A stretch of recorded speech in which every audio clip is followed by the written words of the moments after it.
सभी प्यारे प्यारे छात्र छात्राओं को नमस्कार। सभी लोगों का आपके अपने YouTube channel NCERT maths success classes पर स्वागत है। तो देखिए बच्चों, हम लोग अध्याय 6 अवकलज के अनुप्रयोग को समझ रहे हैं, यानी कि उसके सवालों को कर रहे हैं। तो आज उसी क्रम में हम लोग क्वेश्चन नंबर 14 पर आ चुके हैं। बड़ा ही प्यारा सा क्वेश्चन है बच्चों, आप समझने का प्रयास करें। और सभी सवाल अभी तो हम पुरानी किताब से कर रहे हैं, लेकिन 1-2 दिन में नई किताब मंगा लेंगे तो आपको जो सिलेबस कम हुआ है उससे हम लोग उसी के अनुसार पढ़ेंगे। तो देखिए बच्चों, वैसे तो ये क्वेश्चन बहुत इम्पॉर्टेंट है, तो बिल्कुल आप समझेंगे बड़े ही अच्छे तरीके से। तो देखिए, हम आपको समझाने का प्रयास करते हैं। तो हमने अपने वाइट बोर्ड पर क्वेश्चन को लिख लिया है, क्योंकि अभी हमारे पास वाइट बोर्ड ही है। प्रश्न नंबर 14 है और एक्सरसाइज 6.1 है, चैप्टर 6 है, भाग 1 है, अवकलज के अनुप्रयोग हमारा चैप्टर है। तो देखिए बच्चों, एक पाइप से रेत 12 सेंटीमीटर क्यूब प्रति सेकंड की दर से गिर रही है। एक पाइप होगा, उससे रेत गिर रही है और गिरती रेत जमीन पर एक ऐसा शंकु बनाती है जिसकी ऊंचाई सदैव आधार की त्रिज्या का छठा भाग है। तो रेत से बने शंकु की ऊंचाई किस दर से बढ़ रही है, जबकि ऊंचाई 4 सेंटीमीटर है। तो चूंकि हम लोगों ने पहले भी ऐसे ही सवाल किए हैं, तो बिल्कुल कुछ करना नहीं है, जो दिया है उसको समझिए और जो निकालना है उसको निकालिए। तो देखिए बच्चों, इसमें हम लोगों को क्या दिया गया है। अब आप सोच रहे होंगे कि ये 12 सेंटीमीटर क्यूब प्रति एस ये क्या दिया गया है। ठीक है,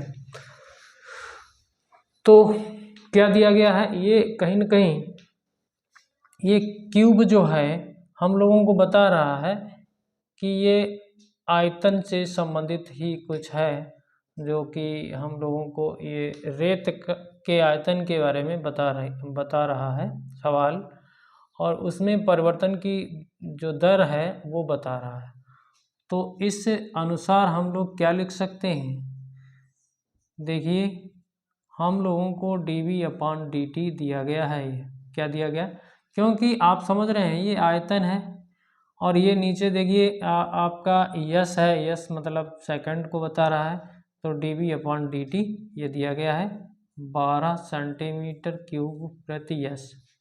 फिर देखिए बच्चों, आपको एक जानकारी और दी गई है। जो शंकु हमारा बन रहा है उसकी ऊंचाई आधार की त्रिज्या का छठा भाग है।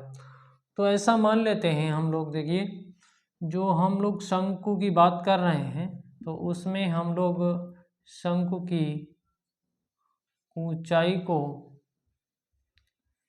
h व त्रिज्या को r मान रहे हैं। ठीक है, यहाँ पर लिख देते हैं, माना शंकु की ऊंचाई h व त्रिज्या r है। ठीक है, किसी क्षण t समय पर h ऊंचाई है और r त्रिज्या है। आयतन उसका हमने माना है आयतन v है। ठीक है, ऐसा हम लोगों ने यहाँ मान लिया है। तो देखिए, शंकु के आयतन की यदि हम लोग बात करेंगे तभी तो इस आधार पर हम लोग यहाँ पहुँच पाएंगे। तो शंकु का आयतन क्या होता है बच्चों, शंकु का आयतन क्या होता है। अच्छा, ये जानकारी भी है हमारे पास, आधार h जो है आधार की त्रिज्या का छठा भाग, ये भी जानकारी है, इसको भी नोट करके रखिए तो काम देगी। शंकु का आयतन क्या होता है, v = 1/3 πr²h। ठीक है, ये होता है। अच्छा, अब आपको ये भी ध्यान रखना है, आपको निकालना क्या है।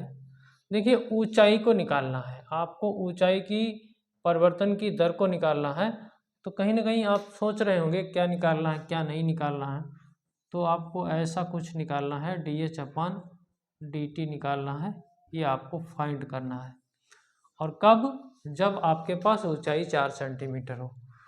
तो क्यों ना हम यहीं पर dV/dt कर लें तो निश्चित रूप से हमें कुछ ना कुछ तो मिल ही जाएगा।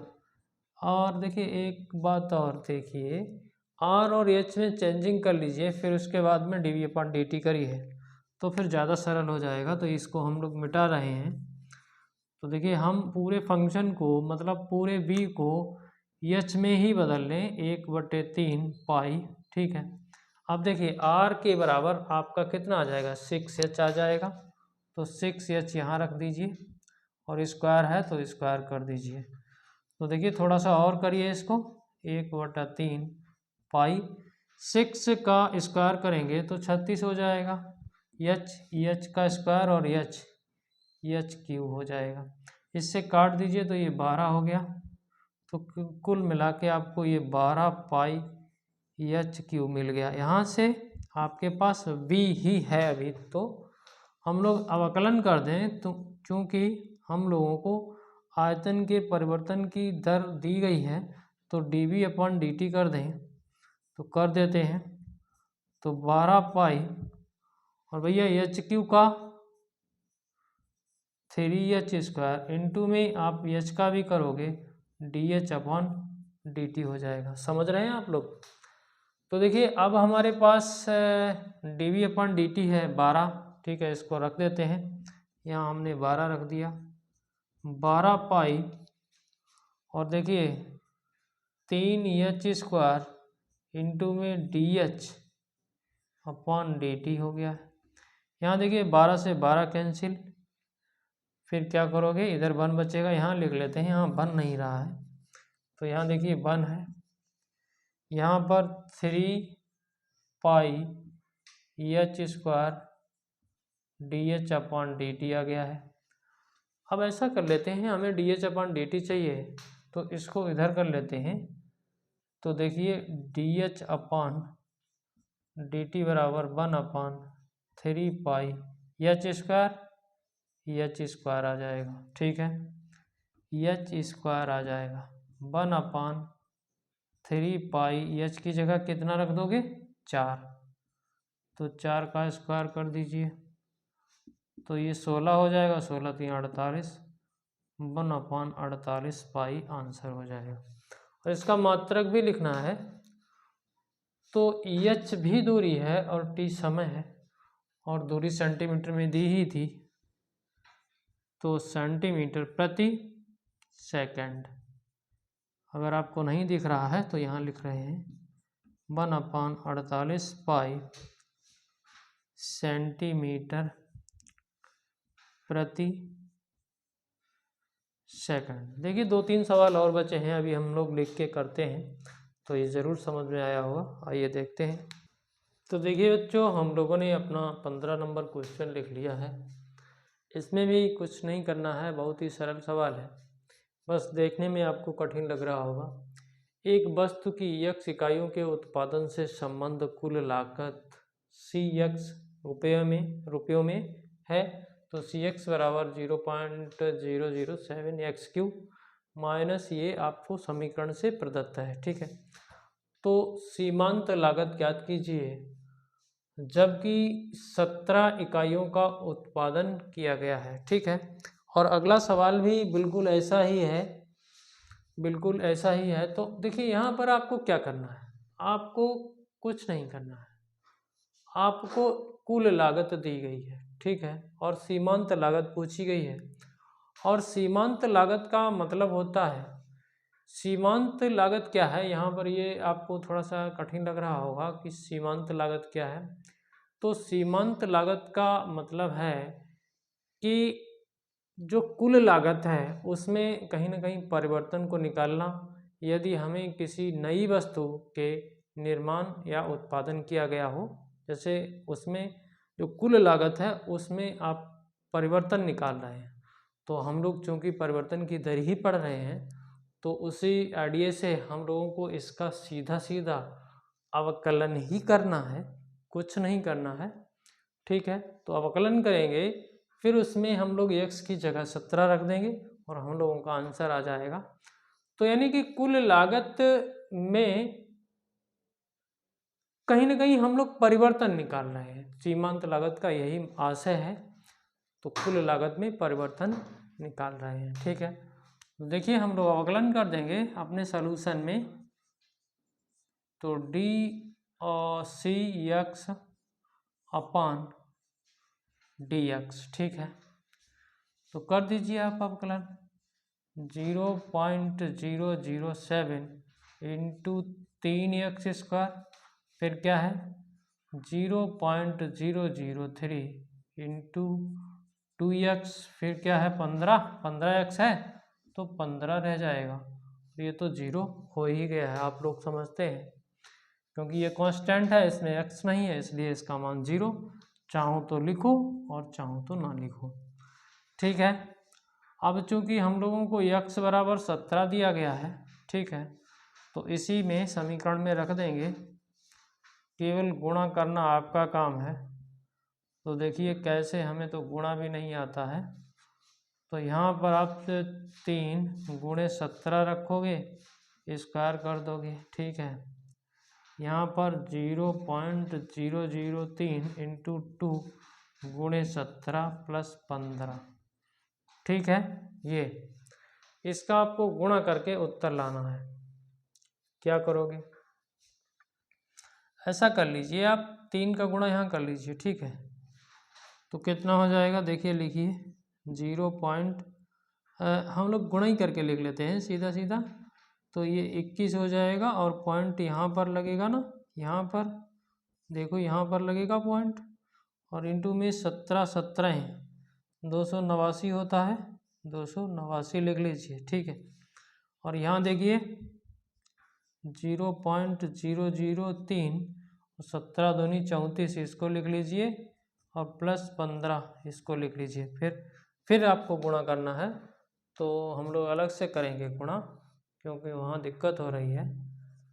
289 में आप 21 का गुणा कर देंगे, तो ये तो भैया 289 हो जाएगा, 9 दूनी 18 हो जाएगा, 8 दूनी 16 और 1 17 हो जाएगा, 2 दूनी 4 और 1 5 हो जाएगा, तो 9 8 8 16, 7 और 2 9, 1 10, 5 और 1 6, दशमलव कहाँ आएगा यहाँ पर, तो 0.3 अंक के बाद आएगा, यानी कि यहाँ पर आ जाएगा। ठीक है, इसको तो लिख लेते हैं, गलती हो जाए तो आप बताना। सही किया हमने गुणा, ठीक है, ये सही किया होगा। ठीक है, यहाँ आइए, 34 है, 34 में 3 का गुणा करिए, तो 4 3 12, 3 3 9, 1 10, 102, दशमलव कहाँ लाओगे, 3, यानी कि यहाँ लाओगे, तो इसको लिख लीजिए -0.102। ठीक है, और प्लस 15 करना है, तो सभी को जोड़ लेना है, तो 15, फिर क्या करोगे 609 करोगे, फिर क्या करोगे 102, यहाँ पर दशमलव लगा लीजिए, नहीं दिक्कत होगी आपको। ठीक, यहाँ पर 0 लगा लीजिए। ठीक है, करिए, 9 2 11, 6 और 1 7, और कितना 1, और यहाँ 6 5 11, और 6 5 11 और 1 1 2, तो हमारा तो भैया इतना आया है 21.171। आंसर चेक कर रहे हैं। ठीक है, देख लेते हैं आंसर, यदि गड़बड़ होगा तो हम लोग फिर से चेक करेंगे। 6.1 गड़बड़ है आंसर,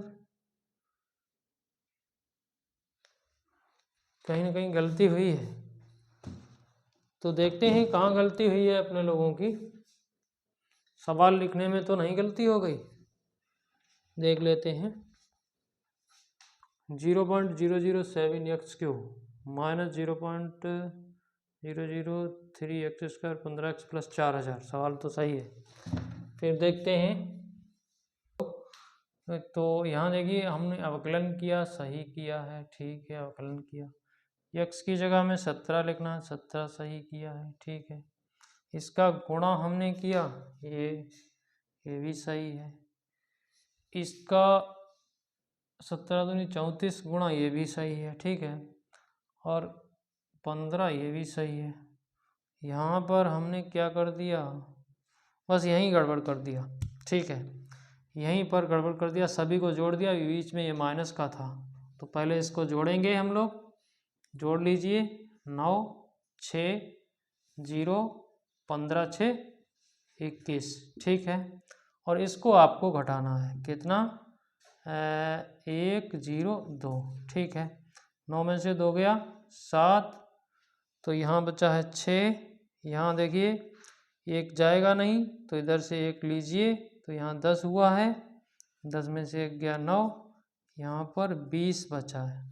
बस ये गड़बड़ हुआ था ये वाला, तो इसको हटाइए, तो कितना आया है, 20.967, ये हम लोगों का आंसर आया है। तो बिल्कुल सेम सवाल है, अगला हम लोग करेंगे। देखिए बच्चों, अगला सवाल हम लोगों ने लिख लिया है, बिल्कुल सेम प्रोसीजर से सवाल लगेगा, बिल्कुल वही तरीका है। तो यहाँ भी हम लोगों को प्राप्त कुल आय और निकालना है सीमांत आय। तो देखिए सीमांत यानी कुल आय में कहीं न कहीं ये परिवर्तन निकालना है, कुल आय में परिवर्तन, इसी को हम लोग सीमांत कहेंगे। तो परिवर्तन हम लोग कैसे निकालेंगे, परिवर्तन हम लोग अवकलन से ही निकालते हैं। तो D R x upon D x कर दीजिए। तो ये देखिए, ये इसको देखिए आप, 13 इंटू 2x प्लस 26, यही आएगा ना, 15 का 0 हो जाएगा।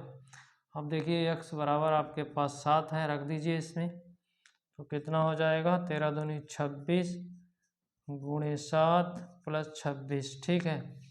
तो क्या करेंगे, 26 का गुणा 7 में कर दीजिए, ठीक है। x की जगह 7, 13 दूनी 26 और उधर भी 26, तो 26 7, ठीक है, 6 7 42, 7 दूनी 14 और 4 18 और 26 जोड़ना है, तो भैया 6 2 8 और ये 8 और 2 10, 208।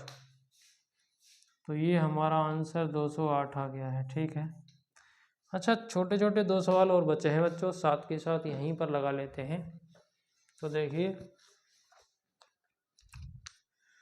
एक क्वेश्चन नंबर 17 है अपने पास, इसमें कुछ नहीं पूछा गया है। इसमें r बराबर 6 सेंटीमीटर है और r के सापेक्ष क्षेत्रफल में परिवर्तन, वृत्त के क्षेत्रफल में परिवर्तन। तो वृत्त का क्षेत्रफल क्या होता है बच्चों, देखिए a मान लेते हैं और होता है पाई r स्क्वायर, तो dA अपॉन dr हो जाएगा, तो यहाँ पर 2 पाई r हो जाएगा। और इसमें r बराबर 6 दिया गया है, r बराबर 6 दिया गया है, तो ये देखिए कितना है, 2 पाई r बराबर 6, तो ये आपका 12 पाई आ जाएगा। और देखिए क्या इसका मात्रक लिखें, तो भैया ये सेंटीमीटर स्क्वायर प्रति, यहाँ पर भी सेंटीमीटर, ये हमारा मात्रक हो जाएगा। और क्वेश्चन नंबर 18 यहीं पर देख लेते हैं, ज़्यादा चक्कर में नहीं पड़ेंगे हम लोग। तो इसमें बिल्कुल आर एक्स बराबर आपको कुल आय दी गई है, ये दिया गया है 3x square plus 36x plus 5, ठीक है। और हम लोगों को इसमें सीमांत आय निकालनी है x बराबर 15 पर।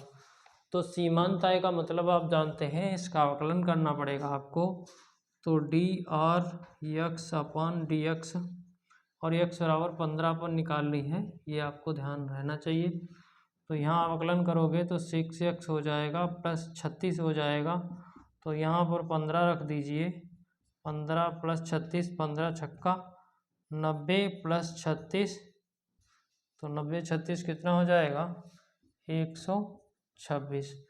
तो इसमें यहाँ पर विकल्प दिए गए हैं बच्चों, तो विकल्प में हम लोगों का ये आंसर डी है, डी वाला विकल्प सही है। इसमें कितना है, 12 पाई, इसमें आपका ये बी वाला सही है।